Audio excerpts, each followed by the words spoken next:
مكملين معاكم الجزء الثالث من رحلتنا لدولة رواندا بلد الألف تل. قد إيه البلد جميلة ورائعة في كل حاجة، وشعبها ودود وطيب وطبيعتها ساحرة. النهاردة هيكون معانا لقاءات مع عدد من المسؤولين برواندا، هيكلمونا عن دور الشباب والمرأة في تنمية البلد والاقتصاد والبنية التحتية ومدى التطور اللي حصل خلال 20 سنة الأخيرة. وهيكون معانا تقرير عن متحف المذبحة والإبادة اللي حصلت، وقد إيه قدرت رواندا تخرج من الأزمة دي وتبقى من أفضل البلدان الأفريقية.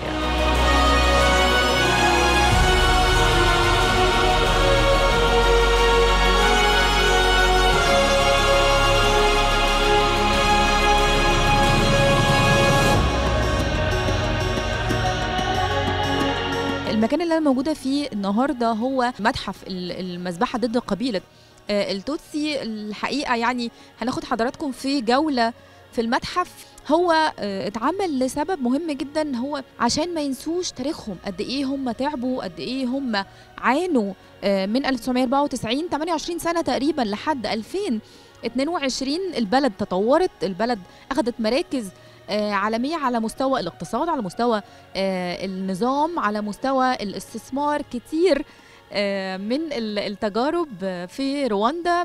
هنا موجود أكتر من 250 ألف بني آدم، مقبرة جماعية، جزء من المذبحة. يعني هناخد حضراتكم في جولة، خليكم معنا.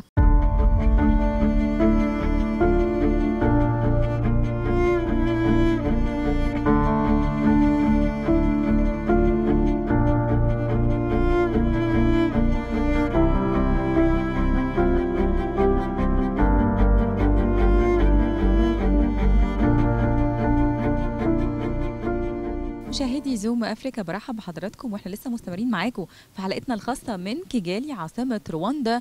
رواندا الحقيقة مرت بتجربة صعبة جدا وعصيبة، هي المذبحة اللي كانت ضد شعب التوتسي. واحنا موجودين دلوقتي معاكم في متحف المذبحة، وعايزين نشرح مع حضراتكم يعني الوقت الصعب ده من سنة 94 لحد دلوقتي، وإزاي حصلت المذبحة. معايا دلوقتي Mr. Serge. How are you, sir?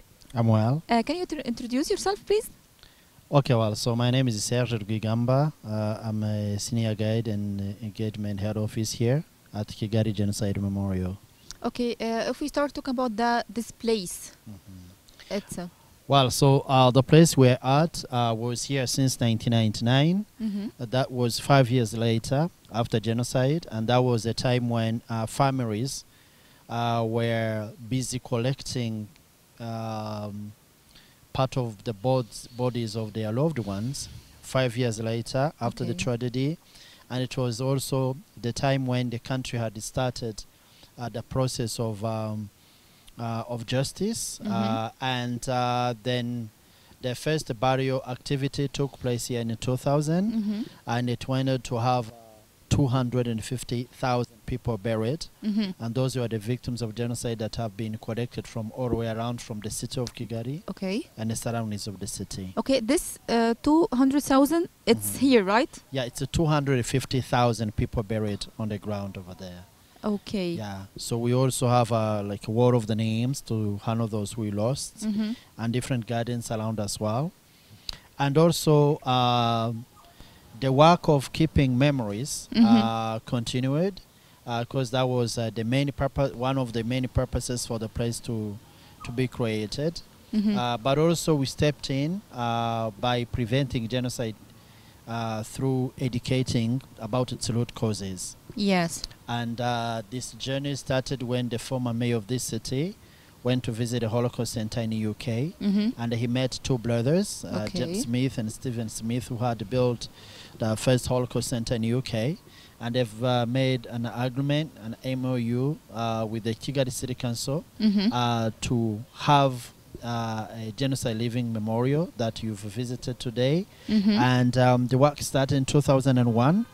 And it was officially opened 2004. By the time when in Rwanda we are commemorating for the 10th anniversary of genocide. Okay. So the museum has 3 main exhibitions, and those exhibitions do explain about what happened here, but the journey continued to the extent of starting from 2008. Okay. We embarked in a journey of preventing genocide, but through teaching peace. So currently, one of our main focus is to teach about peace. With the Aegis Trust, which lands this memorial, has built some peace schools, and we consider peace to be a crucial point of preventing genocide. So peace, it's like a key to like to a develop key. the country. Exactly. Yeah. It's like a key, but we use it through educational curriculum for the moment. Oh, that's why every time you have a lot of visitors from different parts of the world. Exactly. So before COVID blockout, we had almost 100,000 people visiting every year. Wow. And it went on, it went down to 25% of the people that we used to have before the COVID. And that's the most frequent, the most visited place frequently for the whole country. Yeah, I see today most of the visitors, they are crying a lot. Yeah. So it's like it's partly it's emotional place. We have people buried here. It's really very sensitive. It's the largest burial ground within the genocide history. Here in Rwanda, the genocide against the Tutsi. That's where we have the largest number of people buried in one place. And we are currently invested in teaching peace, but focusing to the young student. So we have schools coming here to learn more, because after genocide, like our country, for instance, has 70% of its population who are young people who were born after genocide. So they're still struggling to know that history because it's part of their daily life, and it's also partly the future of this country. Yeah, really, thank you so much. Thank you so much. Thank you. Thank you too.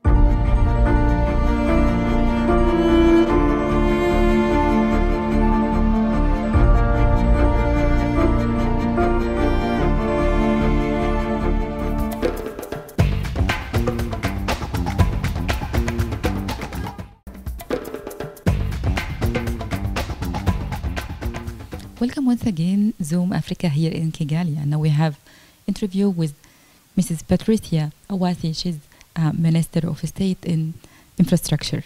Your Excellency, Mrs. Patricia, welcome to our program, Zoom Africa. Thank you very much for having me. So if we start to talk about the relationship between Egypt and Rwanda with the sector of infrastructure. So there is the collaboration. Yes, there's been collaboration since our bilateral relations. Rwanda-Egypt started about 40 years ago. Yeah. And we've collaborated mostly along the existing framework of the regional organizations, such as the African Union, the COMESA, NEPAD agency, the organizations that our both countries are part of. And we've collaborated across sectors that we oversee, including, of course, energy especially. So there's a company that sells to us electricity cables and materials for connection. Yeah. And we've also collaborated on infrastructure projects in water, water sector. Yeah. As you might know, we just inaugurated a very successful water treatment plant, Kanzenze, 40,000 cubic meters a day, that supplies Kigali, as well as the eastern province, Bugesera. Yeah. So we've, I would say, in general, had a very successful collaboration. Yeah, that's great. And I move all over the country, and the infrastructure is really amazing. What's the key or the secret? And now it's only 20 years ago. Yeah. That's correct. We think our country has come from very far. Yes. In very little time. And I would say there are no secrets. It's just obvious that the leadership, our top leadership, at the helm, we have our president, has been really clear on the vision for where we want to go. 2 years ago, we completed Vision 2020, which really set the foundation for the Rwanda that we wanted to see, especially driving our progress in access to basic infrastructure services such as electricity and water services. And most recently we launched Vision 2050, which really is going to get us into the Rwanda of our dream, high-income country by 2050. And with that horizon of 30 years, we have a lot to do in our sector, the infrastructure sector, so that we can reach our targets. Wow. Now, when you talk about what you've seen so far, I would say our culture has greatly contributed. We have what we call the homegrown solutions contributing to what you see. For instance, we have at every last Saturday of the month what we call Umuganda, which is basically a community work day where all of us come together, the leaders and the citizens alike, to work on a specific issue that our community is facing. And mostly really we've done lots of cleaning, a lot of infrastructure work that is actually valuable for the country. And also hand in hand with that homegrown solution, we have others like what we call igitondo kisuku, so a morning of cleanliness, where leaders in the local governments go to our communities and tell people to clean up after themselves, to clean their communities. And also with that, we then have another thing that we call ukwezi kwisuku, so a month for cleanliness. So really, we are always cleaning up. We are always doing work together in the community. And there's a lot that I think the world can learn from that. Wow, that's why it's the cleanest and the greenest city. Yeah, you can say that again. Yeah, and also if you want to know the Egyptian companies doing here in the infrastructure sector or another sector, yeah. Yes, there are multiple projects that I think we've collaborated on with the Egyptian companies. Some Egyptian companies that I can think of, like I said, on the water treatment plant, we collaborated with Metito. Metito came to us many years ago with a brilliant idea of how we could use our waters on some of our rivers in the country.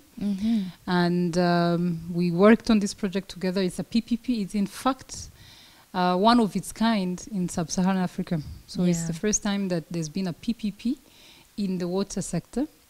This project was successfully completed about 2 years ago. And since then, we've been consuming this water in Kigali, like I said, and also in Bugesera district, which is close to Kigali. Yeah. For the plan for 2050, as you mentioned, what's inside this plan, especially in the infrastructure sector? Very good question, because this is a plan that at the moment we're trying to talk about to everyone so that all citizens can internalize what this plan has got, so that in the end it's a vision for every citizen, for the country. Yeah. And like I said, our target is to become a high-income country by 2050. Wow. What it means for us as a sector is that at that time we should be giving the citizens and people of Rwanda really seamless services when it comes to electricity access, water services, sanitation services, transportation services. So as you might know, we're already working on a state-of-the-art airport. Yes. We need to build even more by that time. There's also, of course, roads to ease traffic in the country. There's going to be a lot that's needed at that time. And that's what we're working on at the moment. Okay, if I'm a businessman and I want to come and invest here in Rwanda in the infrastructure sector, so what's the need of Rwanda to do today? That's a good question. Upcoming projects. We have a lot of projects in the pipeline. Actually, some of them, like I said, since we've collaborated in water and sanitation, some of them are specifically in that sector. We've just completed what we call the master plan for national water and sanitation services connection. And this master plan gives us a horizon of 30 years worth of projects, investments in both water but also sanitation that I think are very attractive because especially on sanitation, we have barely done much. We have barely done anything, really. So there's interesting investments to be made in sanitation. Then beyond that, beyond water and sanitation that I've spoken about a lot, there's also what we've just embarked on, informal settlement upgrading. So since you've been across the country, I'm sure you've seen that we try our best to give access to infrastructure. But we've got a lot of Rwandans that are still living in places where we can't reach because of how they've built in places that are really informally built. So our plan is to continue to upgrade those areas so they can also be up to the standard so that by 2050, really, every person, wherever they live, can access infrastructure, even as per the SDG, goals that we have as a world, and we believe that's the way to go. Obviously, there's also a lot to do in housing in general. We have affordable housing projects, and we know Egypt has done quite well on that front. So there's a lot of interesting investments on that front as well. There's also obviously plants in electricity that we completed recently, like the Pit-to-Power project that we are just completing in the southern part of Rwanda. Obviously, because Rwanda wants to go greener and greener over the years, we want to actually convert the plant from peat to gas. So that's also a very interesting project that we think as an investor people should be interested in. And obviously there's many more other, like I said, our sector is quite wide, and there's many more other opportunities depending on the investors' interest. Now I want to ask you about the airport. There is a new airport, right? Yes, there's a new airport that we are constructing. Of course, in the last 2 years, we've all been hit by the COVID pandemic. But before that, aviation was really a growing sector for us as a country. And we quickly realized that our existing airport wasn't going to be able to accommodate the projected number of passengers that we were seeing. Yeah, especially there is a lot of guests. A lot of guests. Yes, and a lot of conferences. Yes, our country is believed to be what we call a MICE hub. So lots of meetings, lots of exhibitions, a lot of really activity going on. And we thought then it was high time that we develop a state-of-the-art airport, which we are doing in the eastern part of Rwanda in Bugesera. This airport is currently being constructed, a bit over 50% completed. And the projected demand, or rather capacity the airport is going to have, is that we can accommodate in the first 10 years up to 8 million passengers a year.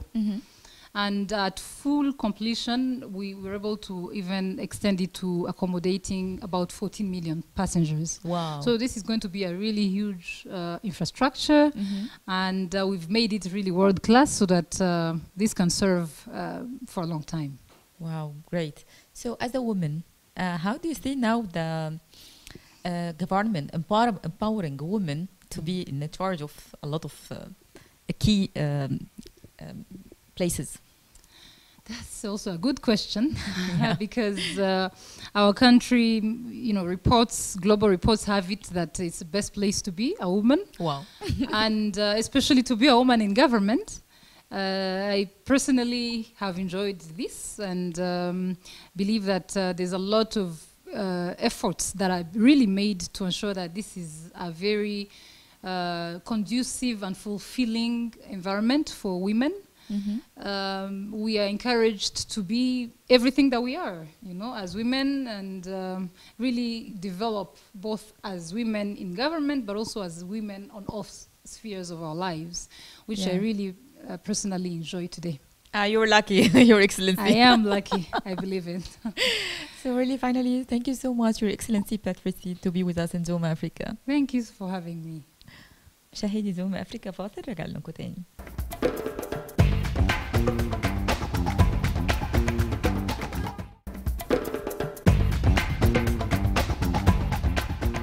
Zoom Africa here in Kigali, the heart of Africa, and we have now an interview with Mrs. Titura. It's the Director General of Youth Empowerment.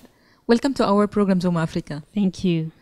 So if we're talking about the youth here in the country, and it's a key for be a development country, how do you see the youth empowerment now? Thank you very much. First of all, I would like to define who is youth for Rwanda. Actually, young people for Rwanda are those aged between 16 and 30. And when it comes to development and empowerment of young people, the government of Rwanda sees young people as, the great asset to the development. In different sectors, they are put in the driver's seat for them to be the one driving the future of the country, to be the one, driving the policies and strategies. And those are not theories. Actually, we have a lot of programs that are targeting youth and to make sure that they contribute to the development of the country, and their contribution has really been amazing, and I think we'll be able to discuss deeply that in this conversation. Okay, for the programs, which kind of programs you put the youth in to develop them? Yes. Here at the Ministry of Youth and Culture, we do implement several programs that are targeted to the youth. As you might be aware, young people are very diverse. They are in all sectors. There are those in agriculture, there are those who are in entrepreneurship, there are those who are, they are into all sectors you find young people. So we have also programs that target young people in all those sectors. And in that regard, I'll start with one program that is actually becoming continental. We have the Youth Connect program.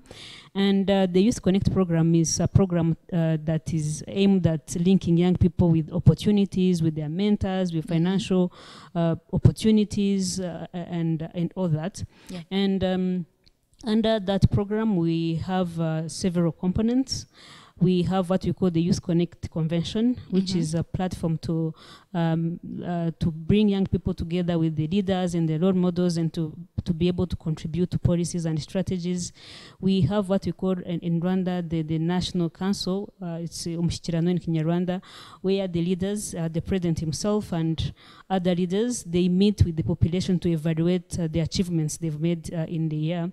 And in that National Council, youth are given their own venue. We have almost 3,000 young people attending for them to participate and to give their views and ideas. So maybe to give you an example of what young people once advocated for and it gave results. In the past, in all job offers, they used to request experience of at least 5 years, 2 years working experience. And most of the young people are just graduates and they don't have that experience. So in that National Council, they asked Mr. President, Your Excellency, we faced the problem of experience. We are just graduate and we have no experience, and we want to contribute as workers in different sectors. And from that time on, no experience is requested. Only it is requested for high level positions, but for junior positions, the experience is no longer requested. Another example is when young people asked about taxes. When they start their businesses, they have no collateral. They have, the capital is very small, and they have to pay taxes. And they asked the leaders, you ask us to pay taxes, and we don't have money. We're just startups.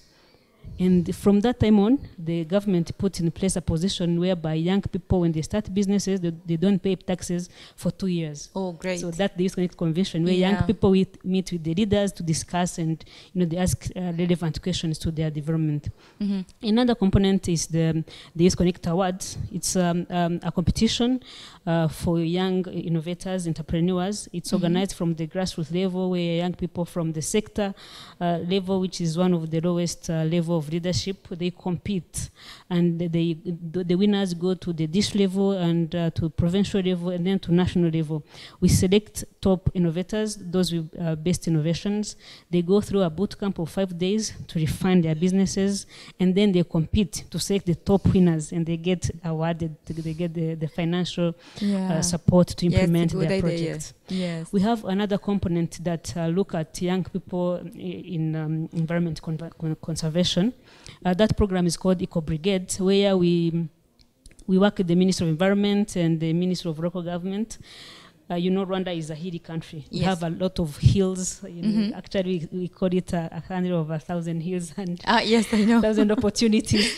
So what we do, we work with the Ministry of Environment. They have a lot of projects that are focused at making terraces, progressive terraces and so on. Also, they plant trees on rivers buffer zone to protect them against erosion. So what we do, we work with young people in the community, organize them into cooperatives of 50. And they are the one to do that. They are planting agroforestry trees, they are planting trees on the rivers buffer zone, and they are making those terraces in those cooperatives. And we teach them to save at least 30% of their daily wages, but they get around $2 per day. So they save at least 30% of their daily wages. At the end of the year, we organize a competition. The cooperative that have saved a lot, we take their savings and with times 10, we give it to them to go and implement another project in the community. They graduate from working in the cooperatives, they go implement a project on their own. Wow. We have another project targeting young people, young engineers, graduate of technical and vocational schools. So we have a lot of feeder roads in the community, and those feeder roads used to be maintained by people living close to those roads. So we saw that we have a lot of engineers graduating from universities, but who are unemployed. So we worked with the Ministry of Infrastructure, and we put out an offer for young people with companies to be the one maintaining those feeder roads. Now we have 153 companies of young people maintaining feeder roads across the country, and they have created more than 7,000 jobs for other young people. Wow! So we have a lot of projects. Do you want me to continue? They are lucky. Really, you see here, they are lucky. Yes, we have another project. Targeting young people into technical vocational schools, because actually we want to encourage a lot of young people to join those technical vocational trainings where you go and learn and get out with something that you can go in the community without you having to wait for employment. So we organize a competition for young people who are still in schools, and they compete from school level to national level. They start thinking business while at school. Wow. So they start working on their prototypes while at school. Small businessmen. Yes. When you graduate, you're not going to find employment. You're going to employ others through what you learned at school. So we select best innovations. We give them the financial capacity to go implement their businesses. But also they have incubation centers in their schools where they do their prototypes before the competitions. Okay. But we also have another group of young people which we sometimes call vulnerable youth. We have a lot of teen mothers and young people with disabilities who need special attention. So the ministry and the government of Rwanda has put in place a program to support them. They are also we like support young people into cooperatives, because when they're together, they exchange, they learn from each other. So they're organized into cooperatives, they learn skills, and after learning different skills, they get toolkits.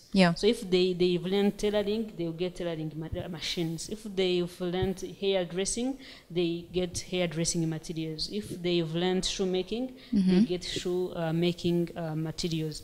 But also we lent them house for 1 year, and we give them the money for miscellaneous for them to be able to implement their project. At the end of 1 year, they graduate to sustain their businesses, and we take other cohorts.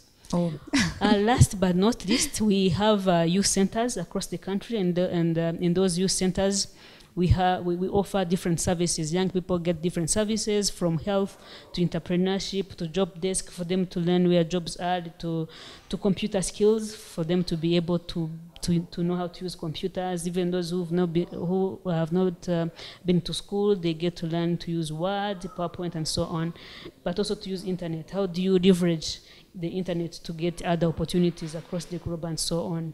So, and in those centers, we do not offer those hard skills, but also we offer opportunities to young people for entertainment. We have playgrounds, football, basketball, volleyball. Young people, they are there playing and so on. But we also have coaches to teach them the cultural dance, modern dance, and so on. Wow. So it's like a vibrant space where young people go to get, self-services. For example, I talked about health services, when, I don't know if it's similar in Egypt, but in Rwanda, young people, they don't like, if they want to go for HIV test or a pregnancy test, they don't like to go into health facilities where they meet their parents. So in those centers, you put health services for them to go there. It's completely different, no? Yeah, it's for youth. Yeah. So if they go there, they meet other young people. Wow. They are free to say, I'm here for testing. If I've been to feel free and there is no fear. Yes. Oh, okay. It's a great idea. Really, thank you so much, Mrs. Tutorial, to be with us in Zoom Africa. You're welcome. مشاهدي زوم أفريقيا، فاصل ورجعنا لكم تاني.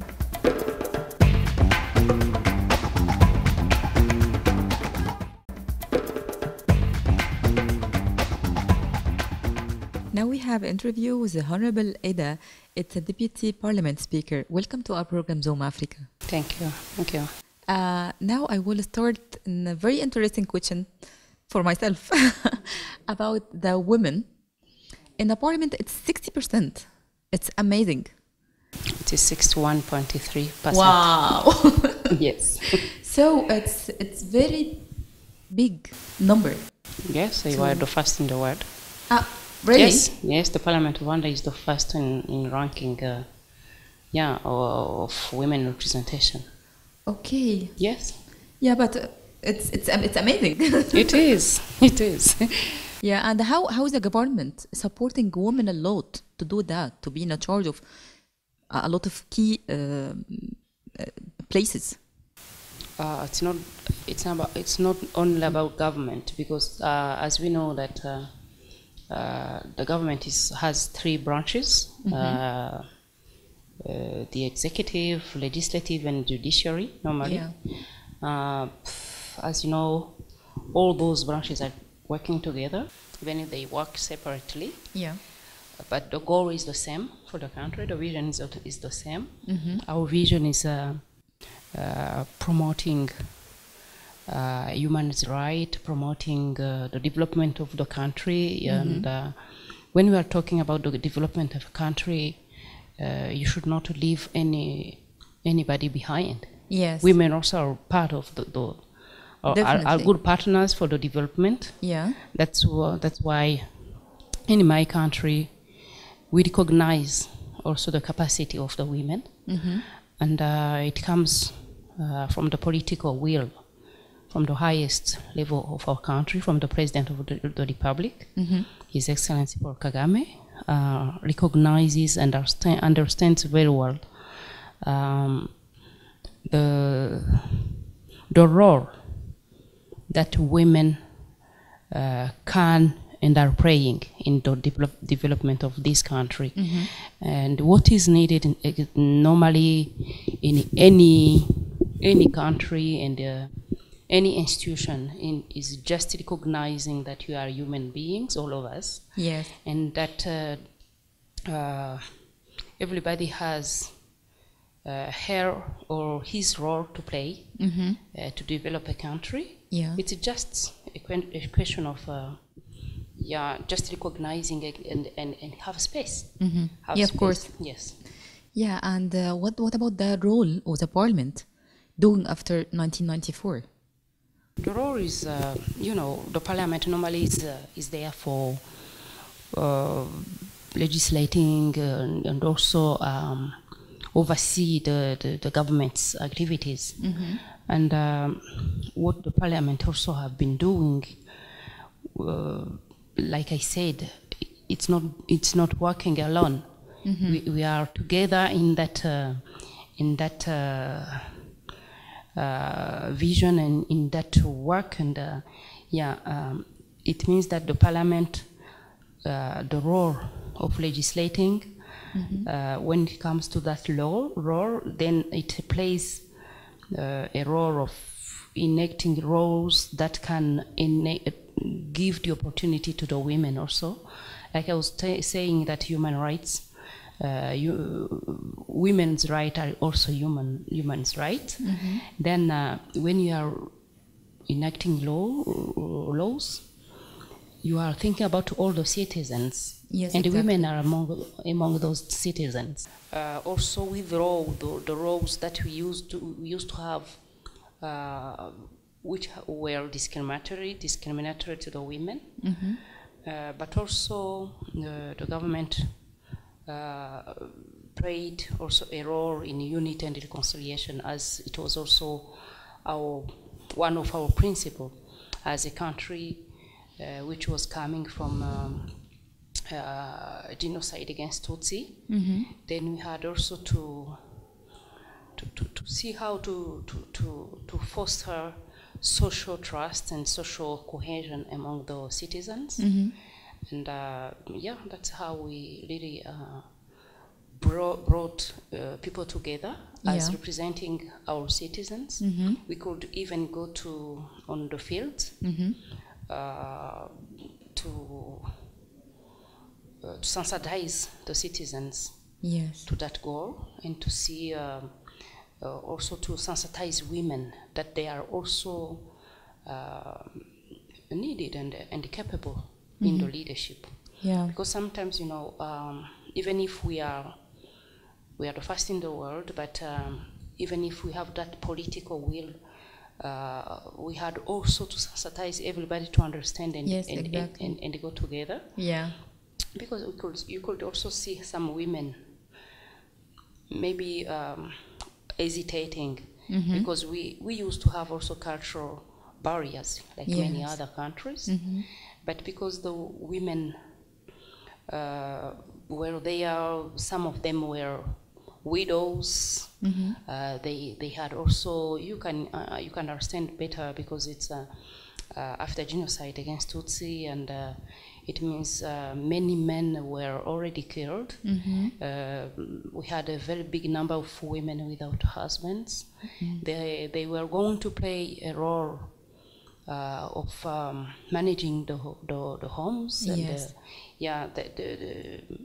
and raise their children. They had to take that responsibility in the leadership.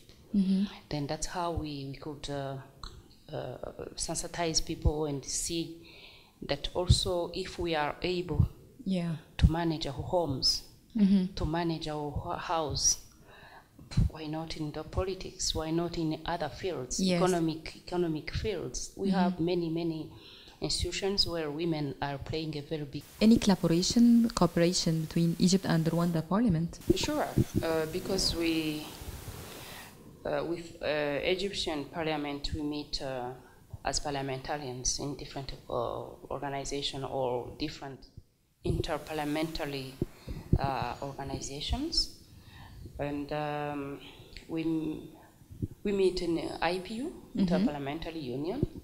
We are together in Assemblée parlementaire de la francophonie aussi. We are together in different other networks. That's a great. And with Egyptian Parliament, we had also some visits. We exchanged the visits. From the highest level. Our leaders met, and they, if I'm not wrong, in 2017, we had already the highest visit here. Great. And we had also our president visiting Egypt in March this year. Yes, and we had also an occasion to receive the Speaker of the House of Representatives in Egypt. When we had we were hosting the 12th session of President of Parliament in Francophonie. Really, thank you. Okay, thank you too.